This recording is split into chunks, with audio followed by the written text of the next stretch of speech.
Alrighty, friends, welcome back to Historical Dirtbags, one of my favorite series to do here on History with Tim. Now, I'm going to do something different. I've been trying to add on, pictures and videos and stuff of these folks, but what I think I'm going to do it very similar to my Napoleon movie review. I'm going to do a picture to start with, the devil one I always put up.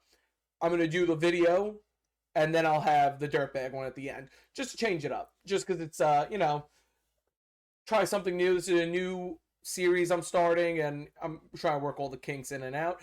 And yesterday, I did the video from Call Me Chris, and the day before was from Selena Spooky Boo, so I kind of want to try to do something original that doesn't put me at risk of getting copyright infringed. So, with that said, next week, what day exactly is it again? Give me 1 second. Next Tuesday is Election Day, folks. That's right. We are voting on our next president of these United States. Will it be the Republican Party with Donald J. Trump, or will it be the Democratic Party with Kamala Harris? I don't know her middle initial.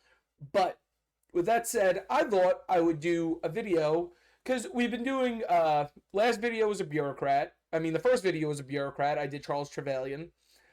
Last video was a monarch. I did Leopold II.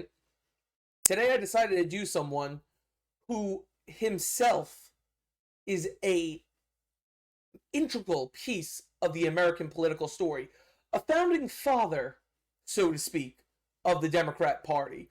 Not really, but kind of. Now, I remind everyone all the time, I am from New York. New York, we have a rich history, and sadly, a lot of the time, our history is being on the wrong side of history.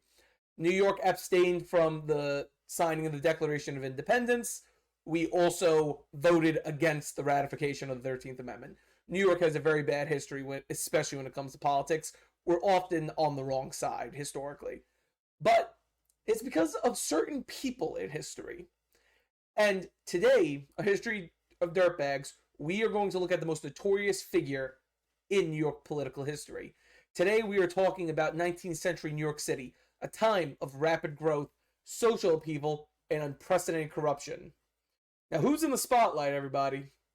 That's none other than William Boss Tweed, a man whose grip on New York's power structure built one of the most corrupted political empires, a place that created units that went to the American Civil War literally based on exploitation of the immigrant class. Someone who scared the public into trusting him and was taken down by a political cartoonist. Today on Historical Dirtbags, we talk about William Boss Tweed.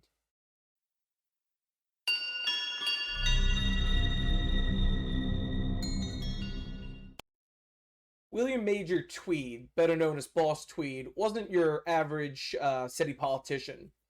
He became the leader of Tammany Hall, New York's powerful political machine. Now, for retrospect, the political systems were not as simple as they are today. So you have the right, you have the Republicans, you have the left, you have the Democrats. Back then, you had these little intersections of each party. So, we kind of still have that with the caucuses. So, for example, the Democrats have the Progressive Caucus. That's people like Ocasio-Cortez, Rashida Tlaib, and people like that. And then you have the Freedom Caucus, which is people like Thomas Massie, Matt Gaetz, and people like that. So, Tammany, though, was a power on itself. Tammany kind of controlled Manhattan. Manhattan did, for a period, have a Republican mayor when Tammany was around, but this was only for a little while. Tammany had a very firm grip on Manhattan. But his story isn't one of public service. It's a tale of power, greed, and a city turned into a money-making machine for one man and his cronies. So to understand Tweed, we need to understand New York City in the mid-1800s. This was a time when immigrants were pouring in, creating massive social challenges, but also enormous political opportunities. Tweed saw these people as potential voters he could control, and with their support, he could shape the city however he wanted. What he would literally do is he would go sit at the docks and send people from Tammany down to the docks to welcome the Irish immigrants, the Italians, the Germans, the Polish, everyone coming in. because what's going to happen is a lot of these folks can't read. Especially with things like the Irish potato famine, a lot of them were immigrants. They were serfs pretty much in all but name in Ireland. So pretty much these nice people are waiting for them at the dock. They're like, okay, they're nice to me, so I'm gonna do what they tell me to do. And that's how they were able to control power. Because when you have an uneducated population, you're able to control them very easily. But Tweed's rise began in the 1850s. He started as a volunteer fireman. That's actually some of the biggest political organizations and some of the biggest militia groups. Some of the regiments that went to the Civil War started as volunteer fire departments. He used his connections and charisma to climb New York's political ladder. By the 1860s, he was the leader of Tammany Hall, the Democratic political organization that controlled much of the city's political landscape. But Tweed just didn't want power. He wanted money. He understood that there was a difference between power and influence and money. You can be powerful, but as the political saying always goes, follow the money. And he wanted lots of it. False Tweed's plan was simple yet devastatingly effective. He used control over city contracts to extract enormous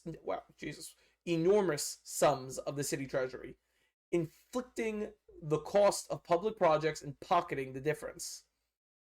One of the most famous examples, the New York County Courthouse, which still stands today, mind you, originally budgeted for $250,000, but ended up costing the taxpayers $13 million.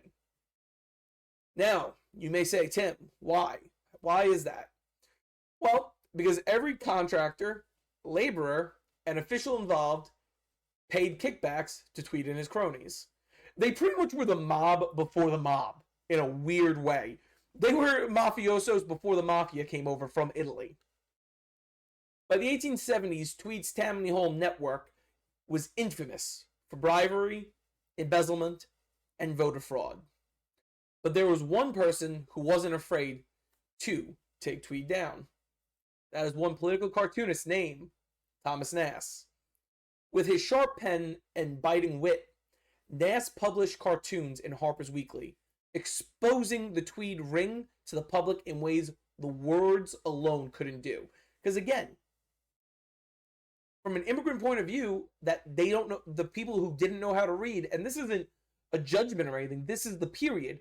A lot of the immigrants coming into New York City were lower. There's no such thing as second class here. You're either rich or you're poor. And the poor class that were coming in from Europe were not as educated as people in the United States at the time. So they couldn't read what they were saying, but they could see.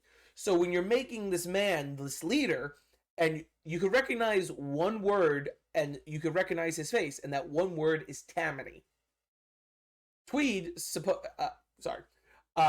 his drawings painted Tweed and his associates as greedy vultures feeding off New York City, because they were.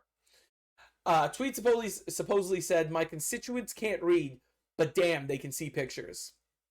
And he was right.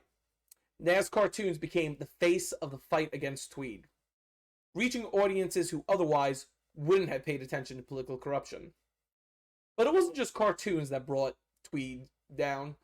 As more whistleblowers and journalists began investigating Tammany Hall, the sheer scope of Tweed's greed became undeniable. In 1871, a series of articles in the New York Times detailed just how deeply Tweed and his associates were robbing the city blind. Soon the pressure became too much, public outrage grew, and the demands for Tweed's arrest couldn't be ignored.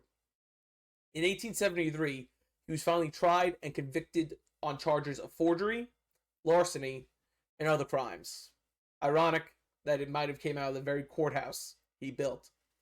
He was sentenced to 12 years in prison, although he served only one before escaping and fleeing to Spain.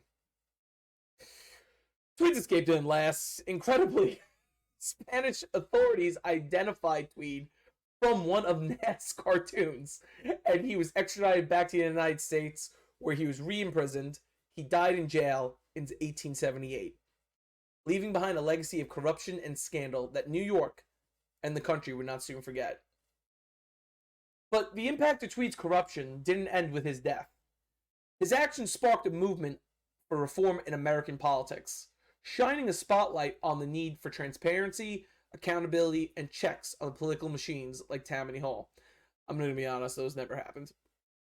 In a way, his greed helped create the very reforms that would prevent another Boss Tweed from happening again. So why is Boss Tweed on our list of historical dirtbags? Because he represents the worst of political greed. He's a man who used public trust as his own personal piggy bank. He's a reminder of the damage that can be done when those in power abuse their position for personal gain and unchecked by law or conscience. Now, I know everyone's watching this and being like, well, Tim, you know, whether you're wearing a blue tie or whether you're wearing a red tie, you're pointing your finger at the other side and saying, this still happens. And it does. And it comes from people like Boss Tweed. Tweed is someone that Thomas Jefferson himself, one of Jefferson's biggest issues with the way that Hamilton conducted himself is he said it made room for corruption. And it's exactly people like Tweed that Jefferson saw that would take advantage of the systems to line his own pockets. But today, many politicians probably take a cue from Boss Tweed. And that, my friends, is why Boss Tweed is today's historical dirtbag.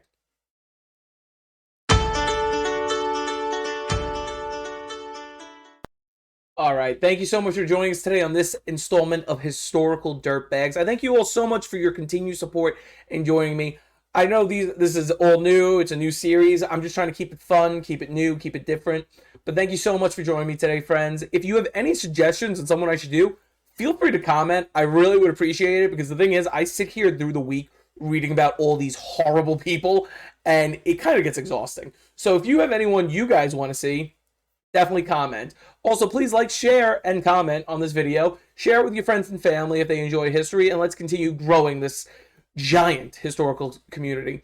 Also, if you are interested in supporting the channel, not only with your view, but any other way, please look into joining our Patreon at History with Tim, patreon.com/historywithtim. We have the 5 tiers. We have the private. We have the sergeant, the captain, the colonel, and the marshal. Also, please look into donating to our History with Tim's National Park Preservation Fund. We are trying to help the national parks in these tough times because they are suffering very badly, and I would love to see if we can get some help to them. But with that said, please subscribe, hit that red bell icon to stay up to date, and subscribe, and we will see you in the next one.